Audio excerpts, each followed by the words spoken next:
Elle lui a remis sa carte d'identité et il l'a laissée tomber par terre comme un déchet. Au moment où il a découvert qui elle était vraiment, il était trop tard. Vous arrive-t-il d'entrer dans un endroit et de vous sentir immédiatement exclu? Non pas parce que vous n'êtes pas à votre place. Non pas parce que vous êtes bruyant ou que vous en faites trop. Mais parce que la pièce a déjà pris une décision à votre égard dès la seconde où la porte s'est refermée derrière vous? C'était exactement l'ambiance qui régnait à l'agence Haven Bank de North Chestnut Street à Springfield, dans le Missouri. Le genre d'endroit avec une moquette beige tachée de café, un ficus moribond dans un coin et une horloge murale dont le tic-tac était plus fort que les paroles des clients. Il n'y avait pas de musique. Juste le silence et la suspicion. Danielle Rivers franchit les portes automatiques comme si elle avait un but précis car c'était le cas. Tailleur bleu marine impeccable, chemise repassée, police et foncé qui brillaient sous les néons bon marché. Ses talons claquèrent doucement sur le sol, et l'espace d'une seconde, la pièce s'immobilisa. Elle croisa le regard de l'agent de sécurité et lui adressa un signe de tête poli. Il leva les yeux de son téléphone et acquiesça en retour, hésitant. Danielle ne broncha pas. Elle était habituée à ça. À 43 ans, elle était PDG de Rivers Global Strategy. Des jets privés. Des contrats gouvernementaux. Des victoires durement gagnées et des conseils d'administration qui n'auraient jamais imaginé qu'une personne comme elle occuperait la première place. Mais aujourd'hui, il ne s'agissait pas de gagner quoi que ce soit. Il s'agissait de vérifier un virement bancaire, dernière étape d'une négociation de 3 ans avec une entreprise allemande pour un partenariat de 3 milliards de dollars. Elle était arrivée de Dallas ce matin-là juste pour s'arrêter dans cette petite agence locale. Pas par hasard. C'était intentionnel. Cette banque avait été identifiée comme l'un des points d'ancrage potentiels de son plan d'expansion. Un test silencieux. Une tâche simple. Daniel s'approcha du comptoir et jeta un coup d'œil à l'étiquette, Caleb Warner. La vingtaine, pâle, maigre, la mâchoire serrée comme si c'était son premier emploi et qu'il regrettait déjà d'être venu. Daniel sourit. Bonjour, je suis ici pour vérifier un transfert international. Mon équipe m'a envoyé les documents à l'avance, mais ils m'ont dit que je devais présenter une pièce d'identité en personne. Caleb la regarda à peine. Non. Daniel Rivers. Il tapait quelque chose sur l'ordinateur d'une main, tandis que l'autre faisait tourner un stylo entre ses doigts. Identifiant? Elle le lui tendit sans hésiter. Délivré par l'État, avec l'étoile dorée réalisée dans le coin.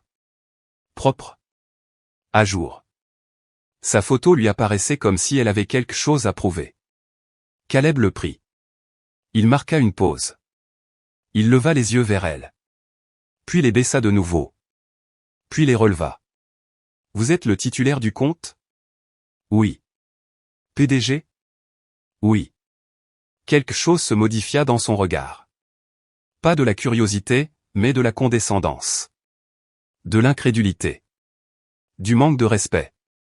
Il n'a rien dit. Mais ce qu'il a fait ensuite en dit long. De la même main tenant la carte d'identité, il la laissa tomber. Pas un faux pas. Pas un accident. Un simple mouvement du poignet. La carte d'identité de Daniel a heurté le sol carrelé. Elle cligna des yeux. Lentement. Se pencha. Le ramassa entre deux doigts. Puis se redressa, le dos droit, la voix basse. Caleb s'appuya contre le dossier de sa chaise, les bras croisés comme s'il venait de prouver quelque chose que personne ne lui avait demandé de faire. Vous êtes toujours pressé de faire quelque chose, marmonna-t-il, les yeux rivés sur l'écran. Pendant une demi-seconde, l'espace entre eux était d'un silence de mort. Aucun mouvement. Aucune excuse. Aucune reconnaissance. Juste statique. La voix de Daniel ne s'est pas brisée. Elle n'a pas élevé la voix. Juste une phrase. Merci pour votre temps. Elle se retourna. Le bruit de ses talons claqua plus fort tandis qu'elle sortait de la banque. La porte automatique siffla derrière elle. Mais l'histoire ne s'arrêtait pas là. Elle n'avait même pas commencé. Daniel était assise au volant de sa voiture de location, une Lincoln Continental gris foncé, garée sous une caméra de surveillance de travers. Les sièges en cuir étaient chauds grâce au soleil de l'après-midi, mais elle n'alluma pas la climatisation. Elle est restée assise là. Une main tenait toujours sa carte d'identité. L'autre reposait sur sa cuisse, ses doigts s'enfonçant dans son tailleur comme si elle avait besoin de quelque chose de solide à quoi s'accrocher. Ce n'était pas nouveau. Elle l'avait vu dans les ascenseurs, lors de conférences, et même dans les halls d'hôtel où elle était l'oratrice principale. Ce tressaillement dans l'expression de quelqu'un lorsqu'il réalisait qu'elle ne correspondait pas à l'histoire qu'il s'était écrite. Mais aujourd'hui, ce n'étaient pas les mots. Ce n'était même pas un manque de respect. C'était à quel point cela avait été facile pour lui. Comme c'est naturel. Daniel tapota doucement le volant avec sa carte d'identité. Ce n'était pas seulement à cause d'elle. Ce contrat de 3 milliards de dollars, c'était son équipe. Ses investisseurs. Son nom. Mais surtout, c'était un test. La succursale de Springfield était l'un des 3 sites envisagés pour un partenariat dans le cadre du nouveau programme d'expansion de Rivers Global aux États-Unis. Petite ville. Cités ouvrières. Des lieux souvent délaissés. C'était censé être un pas en avant. Une victoire pour tous. Au lieu de cela, c'était devenu un moment qu'elle refusait de nommer. Un moment qui lui révélait ce qu'elle refusait d'admettre, certaines personnes n'étaient toujours pas prêtes à aller de l'avant avec elle. Son téléphone vibra sur le siège passager, un SMS de sa directrice des opérations, Nina Vaughn. Je viens d'apprendre que Francfort a finalisé son équipe. Confirmation nécessaire avant 15 heures, heure du centre. Tout est au vert de notre côté. Daniel ne répondit pas. Elle fixait l'écran, les lèvres serrées. Puis elle a éteint le téléphone en silence. Il était 14h12. Elle a démarré la voiture et a mis la vitesse avant. De retour à la banque, Caleb terminait son service. Aucun responsable ne lui posa de questions. Personne ne le prit à part. Il rit à quelque chose sur son téléphone, avala un chewing-gum et passa à autre chose. Daniel s'est arrêté à un feu rouge de l'autre côté de la rue. Un groupe d'adolescents s'est rassemblé devant un Family Dollar, se passant un sac de hot Cheetos, riant comme si le monde n'était pas lourd.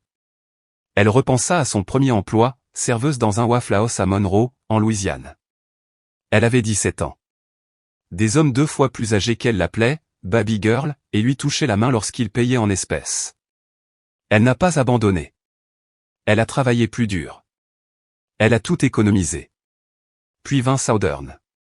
2 diplômes. Un stage non rémunéré. Puis Washington DC, où son premier patron l'appelait « ma chérie » tous les lundis.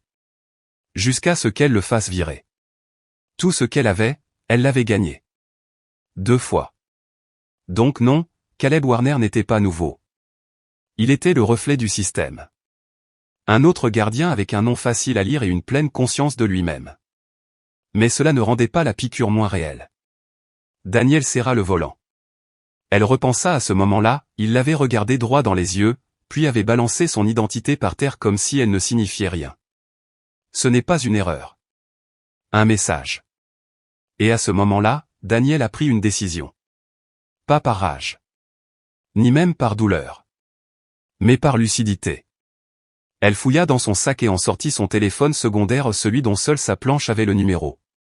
Elle tapa une ligne. Débranchez-la. Je vous expliquerai ce soir. Envoyé. Le feu est passé au vert. Mais elle ne retournait pas encore à l'hôtel. Quelque chose de plus profond s'agitait, quelque chose qui était resté silencieux trop longtemps. Le soleil baissait sur l'ouest de Springfield tandis que Daniel s'engageait sur l'autoroute 65. Elle n'alluma pas la radio. Pas d'appel. Pas de musique. Juste le ronronnement régulier du moteur et le léger craquement du cuir tandis qu'elle se laissait aller en arrière, laissant la route se dérouler devant elle. Mais son esprit n'était pas immobile. Elle n'arrêtait pas de le rejouer, le bruit sourd de sa carte d'identité frappant le sol, le mouvement de la mâchoire de Caleb, la façon dont il disait vous les gens comme si c'était juste un autre mardi. Comme si c'était normal. Comme s'il en avait le droit.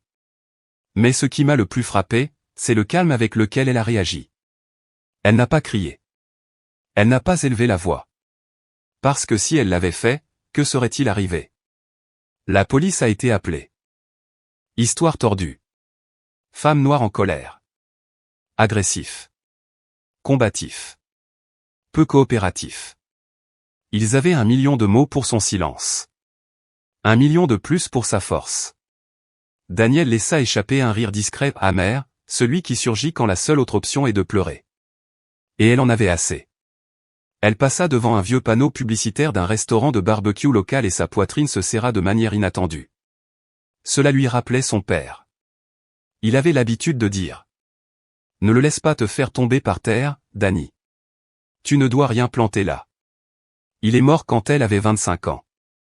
Insuffisance cardiaque.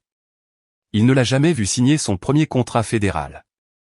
Mais elle se souvenait de lui arpentant leur petite cuisine à bâton rouge, expliquant que la dignité ne se résume pas à la façon de marcher, mais aussi à la façon de réagir lorsqu'on essaie de vous la voler.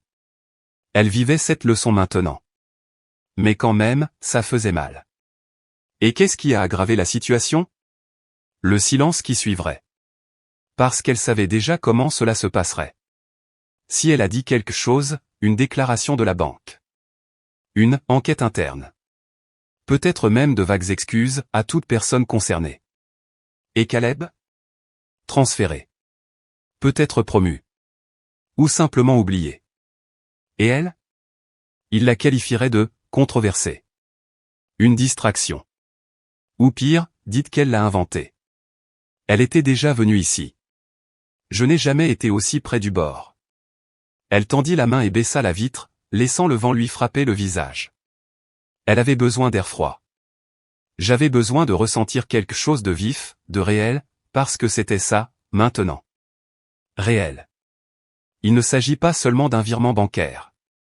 Il ne s'agit pas seulement d'un caissier de banque impoli. Il s'agissait de toutes ces petites bêtises silencieuses qui s'accumulent comme la poussière dans une pièce que personne ne nettoie jusqu'à ce que quelqu'un s'étouffe. Danielle avait construit tout ce qu'elle avait, brique par brique, avec des cicatrices sur les mains et le silence dans la gorge. Aujourd'hui, quelque chose s'est cassé. Et elle n'allait pas réparer ça cette fois-ci.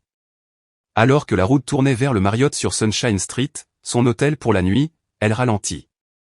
Puis nous avons bifurqué vers un parking latéral. Une station-service. Vide. Juste une seule lumière au plafond qui clignote près de la pompe 3. Elle est restée assise là 1 minute. Elle a attrapé son téléphone. Je l'ai rallumé. 37 textes non lus. 9 appels manqués. Non, encore une fois. Son directeur financier. Son conseiller juridique. Francfort. Son doigt planait sur l'écran. Elle prit une inspiration et toucha un contact, Nina Vogue. Le téléphone a sonné 1 fois. Oh. 2 fois. Oh. Cliquez. Danny? Enfin. Que s'est-il passé? Tu vas bien? Danielle n'a pas répondu au début. Je vais bien, dit-elle doucement. Je t'expliquerai tout ce soir. Mais Nina, oui, l'affaire est close. Une pause. Quoi? Danielle, non. Francfort est déjà. Je sais. Encore le silence. Danielle regarda la rue sombre devant elle. Parfois, a-t-elle dit, le prix de la dignité est plus élevé que la valeur d'un accord.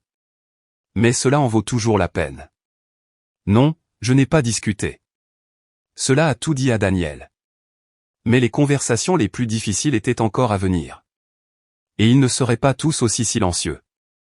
À 20 heures précises, heure du centre, Danielle était assise au bureau en verre de sa suite d'hôtel. Ordinateur portable ouvert. Caméra éteinte pour le moment. Derrière elle, l'horizon de Springfield clignotait dans des tons ambre et halogènes fatigués, ignorant qu'elle était sur le point de perdre une opportunité d'1 milliard de dollars. Elle pouvait déjà entendre des voix à travers ses AirPods, Na, Élise du service juridique, Tariq de la stratégie et 3 membres du conseil d'administration qu'elle voyait à peine en dehors des évaluations trimestrielles. Tous en attente.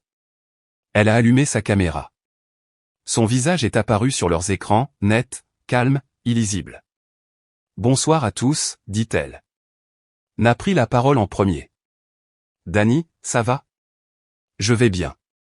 Élise intervint. Nous avons vu l'email. J'ai besoin d'éclaircissements avant d'aller plus loin. Mettez-vous officiellement fin à l'accord de Francfort? Oui, dit Daniel. Simple. Ferme. Silence. Tariq s'est penché depuis son bureau à Miami. Cela représente 3 ans de travail. Tu réalises l'enjeu? Je fais. Et tu marches? Je suis. Le président du conseil d'administration, un homme nommé Clifford Hammerich, lien avec la côte est, moustache soignée et trophée de tennis s'est lentement réveillé. Pardonnez-moi, Daniel, mais ce n'est pas une décision que vous pouvez prendre sans l'approbation complète du conseil d'administration. Daniel sourit. Sans chaleur. Je n'ai encore rien signé. Je n'aurons donc pas un accord. J'en empêche un. Na bougea inconfortablement. Daniel, raconte-leur peut-être ce qui s'est passé à la banque. Daniel se pencha en avant. Les coudes sur le bureau. Sa voix ne tremblait pas. Son ton était presque décontracté. J'ai visité la succursale de la Springfield Haven Bank cet après-midi. Pas pour la cérémonie. Juste pour vérifier un fil de routine en personne. Cette branche était en cours d'évaluation pour un partenariat stratégique dans le cadre de notre projet pilote de réinvestissement aux États-Unis. Les yeux s'écarquillèrent sur l'écran. Clifford, tu y es allé en personne? Oui. Je voulais voir comment ils traiteraient quelqu'un qu'ils ne connaissent pas. Daniel ne sia pas. Le caissier m'a demandé une pièce d'identité. Je la lui ai tendue. Il m'a regardé. Il a baissé les yeux. Puis je l'ai laissé tomber par terre, délibérément. Puis il a dit, et je cite, « Vous êtes toujours pressé de faire quelque chose. » Puis il se pencha en arrière. Comme si de rien n'était. Le conseil était silencieux. Pas choqué. Mais calme. Tariq marmonna, « Seigneur. » Ellis expira fort. On peut déposer une plainte au civil. Quelles sont les politiques de leur succursale? Non, coupa Daniel. Pas de presse. Aucune plainte. Pas de gros titres. Mais nous pourrions utiliser cela, a déclaré Clifford. Ce moment. Cet incident. Cela pourrait nous donner un levier, les pousser à s'engager sur des prises de participation à long terme. Elle le regarda droit dans les yeux. Tu penses que je veux construire un partenariat en forçant les gens à me cracher au visage? Non, elle s'est frottée les tempes. Vous dites donc que l'ensemble du partenariat de Francfort repose sur un seul caissier dans le Missouri? Non, répondit Daniel. Cela dépend du principe. Cet accord était une question de confiance. À propos du choix d'institutions qui servent tout le monde. Ce moment m'a montré exactement comment ils servent. Je ne vais pas construire d'héritage là-dessus. Clifford soupira, redressant ses boutons de manchette. Vous nous demandez de laisser des milliards sur la table parce qu'un employé a fait preuve d'un mauvais jugement? Non, dit-elle calmement. Je vous demande de reconnaître que le manque de respect n'est pas un mauvais jugement. C'est une culture d'entreprise déguisée. Il y eut une longue pause. Puis Na, vif, loyal, fatigué, prit la parole. Daniel n'a pas tort. Tous les regards se tournèrent vers elle. Tu penses qu'il n'y a qu'un seul caissier? Vous pensez que c'est un hasard? J'ai travaillé dans des banques. J'ai dû laisser mes diplômes dans ma voiture juste pour éviter d'être interrogé dans le hall. Daniel est entré dans cette succursale pour un test. Et ils ont échoué. Ellis hocha lentement la tête. Légalement, nous sommes propres si nous marchons. Le conseil d'administration peut voter pour repositionner le capital via notre portefeuille d'infrastructures du Sud-Est. Clifford n'avait toujours pas l'air convaincu. Mais que disons-nous à Francfort? Daniel regarda droit dans la caméra. Rien. Nous disons que l'accord n'est plus en phase avec nos objectifs. Pas d'autres commentaires. Pas de drame. Juste le silence. Mais ce sont des milliards, a-t-il répété. Elle a croisé les mains. Et la dignité, dit-elle, vaut plus que chaque zéro dans ce fil. Personne n'a répondu. Finalement, Clifford se pencha en arrière. Vous êtes le fondateur. À vous de voir. Daniel hocha la tête. Un clic. Appel terminé. Elle fixait son reflet sur l'écran noir de l'ordinateur portable. Mais en dehors de cette salle de réunion, les répercussions ne faisaient que commencer. Et certaines personnes n'étaient pas prêtes pour ce qui allait suivre. Je n'ai rien dit de mal. Tu n'as rien dit de mal, répéta lentement Gwen. J'ai dit que j'étais pressé, mais pas de manière raciste. Je ne savais même pas qui elle était. Gwen se pencha en arrière sur sa chaise, soudainement épuisée. Elle est la PDG d'une entreprise avec laquelle nous étions en pourparlers, l'une des plus grandes entreprises privées d'infrastructures du pays, d'accord? Elle est venue ici exprès pour nous tester. Caleb se moqua. Eh bien, c'est stupide. Non, Caleb, rétorqua Gwen. Ce qui est stupide, c'est de jeter à la poubelle un contrat de plusieurs milliards de dollars parce que vous n'avez pas su traiter un client avec le respect le plus élémentaire. Il bougea sur sa chaise, sur la défensive maintenant. Alors maintenant, je perds mon travail à cause de ça? Je ne l'ai pas encore dit. Mais tu y penses. Je pense que nous allons tous ressentir le poids de votre problème d'attitude. Elle se leva, marcha jusqu'à la porte, puis se retourna. Il vaut mieux espérer que les entreprises voient cela comme un moment d'apprentissage, et non comme un moment public. Dehors, elle entendait déjà son assistante parler de lignes d'attente pour la presse et de relations avec les clients. Pendant ce temps, de retour à Dallas, Na recevait des appels discrets de journalistes qui sentaient que quelque chose s'était produit, mais ne parvenaient pas à le déterminer. Et Daniel? Elle était déjà dans l'avion du retour. Le siège du milieu était vide des deux côtés, la fenêtre fermée, les yeux clos.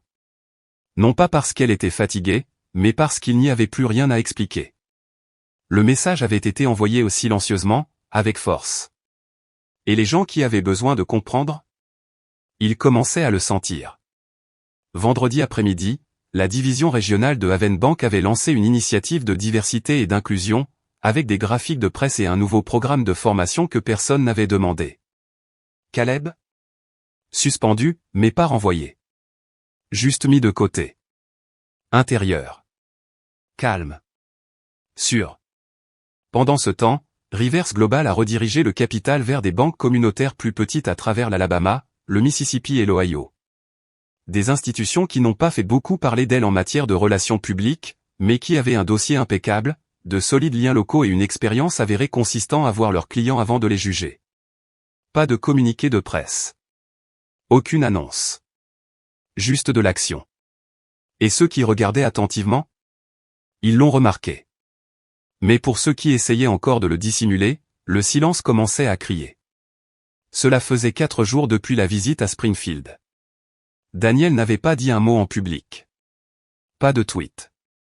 Aucune déclaration. Pas d'éditoriaux dans Forbes. Juste le silence.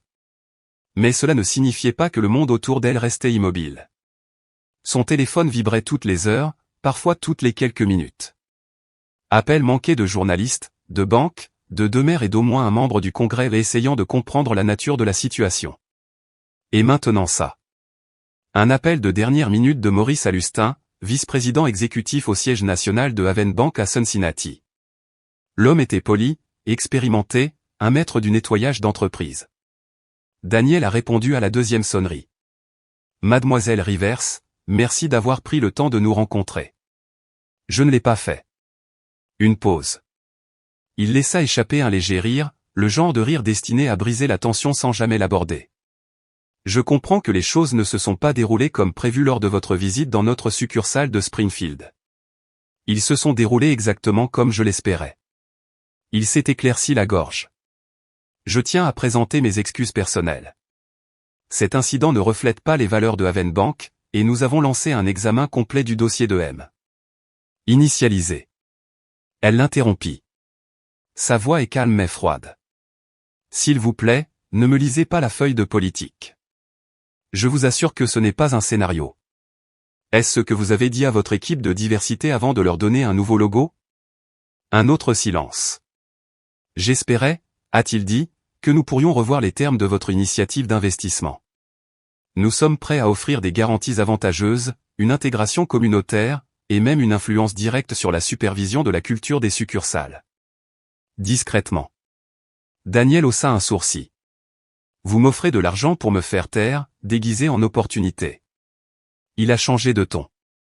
Mademoiselle Rivers, n'oublions pas à quel point un partenariat comme celui-ci peut être puissant. Nous ne parlons pas de l'erreur d'un seul homme. Nous parlons de construire des ponts économiques entre les institutions et les communautés mal desservies. Maintenant, elle riait. Laisse-moi te demander quelque chose, Maurice. Si j'étais entré dans cette banque en portant un jean et un t-shirt au lieu d'un costume sur mesure, que se serait-il passé, selon vous? Il n'a pas répondu. Elle a continué.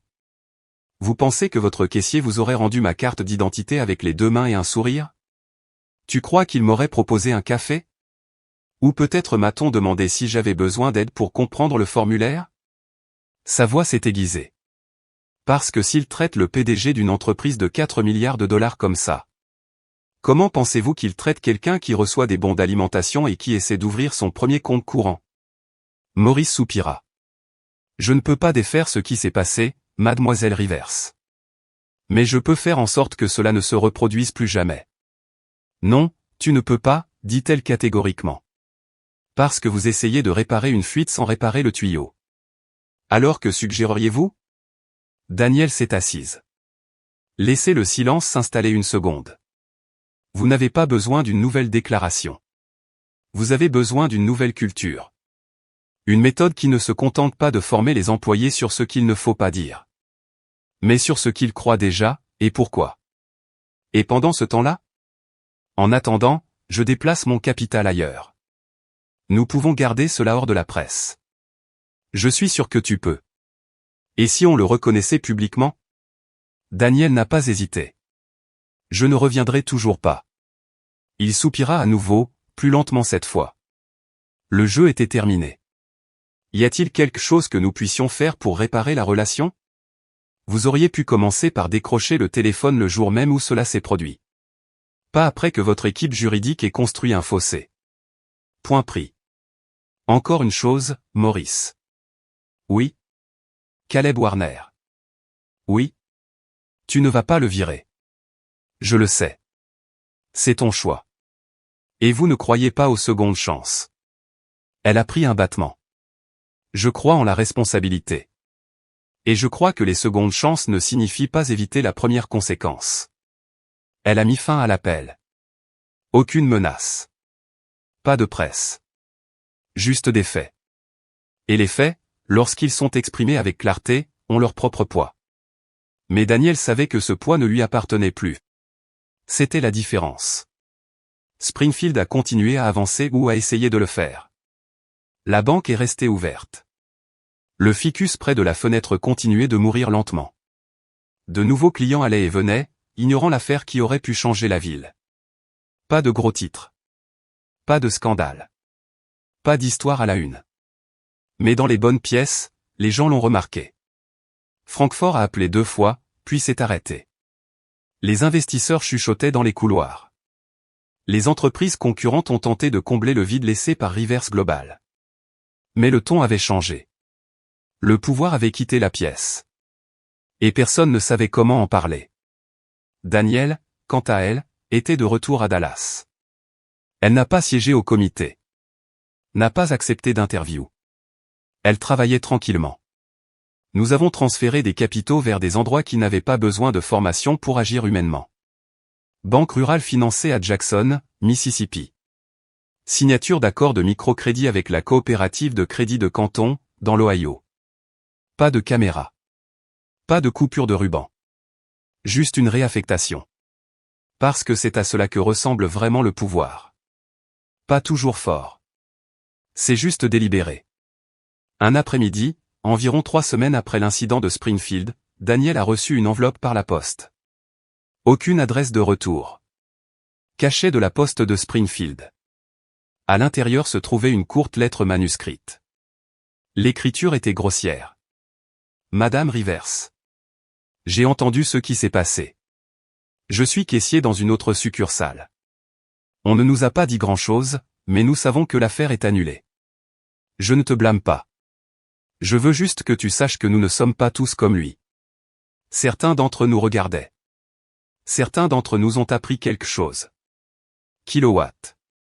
Daniel a tenu le papier pendant un moment. Puis elle le plia une fois et le glissa dans son tiroir. Pas comme souvenir. Mais pour rappel. Que même le silence peut résonner. Parfois, la leçon ne consiste pas à punir. Il s'agit de réveiller les gens. Et la meilleure façon de faire ça? Quitter la pièce. Laissez-les ressentir l'absence. Laissez-les s'asseoir dans l'espace que vous aviez l'habitude de remplir. Parce que les gens apprennent différemment quand les conséquences ne viennent pas avec les conférences de presse. Quand la correction ne vient pas enveloppée de honte, mais de distance. Et quand la dignité sort de la porte d'elle-même. Cela amène tout le monde à se poser une question silencieuse. Qu'est-ce que je viens de perdre? Il n'est pas toujours nécessaire de crier pour être entendu. Parfois, il suffit de s'éloigner. Vous n'avez pas besoin de convaincre les gens de vous respecter. Vous n'avez pas besoin de mendier pour avoir de la dignité dans des espaces qui n'ont jamais été construits pour vous reconnaître. Parfois, le geste le plus fort est le silence. Mais assurez-vous que votre silence parle. Parce que lorsque les gens apprennent que le manque de respect a un prix, lorsqu'ils apprennent que derrière le visage qu'ils ont ignoré se cache un décideur doté de pouvoir et de mémoire, ils y réfléchiront à 2 fois la prochaine fois. Et c'est là que le changement commence. Pas dans des discours bruyants, mais dans cette réalisation silencieuse. Nous venons de perdre quelque chose. Et le plus troublant, c'est que nous ne l'avons même pas vu venir. Si cette histoire vous a fait ressentir quelque chose, partagez-la. Pas pour les clics. Pas pour l'algorithme. Mais parce que quelque part, quelqu'un a désespérément besoin qu'on lui rappelle ceci. Le pouvoir silencieux reste du pouvoir. Et la dignité? Elle n'est jamais, jamais négociable.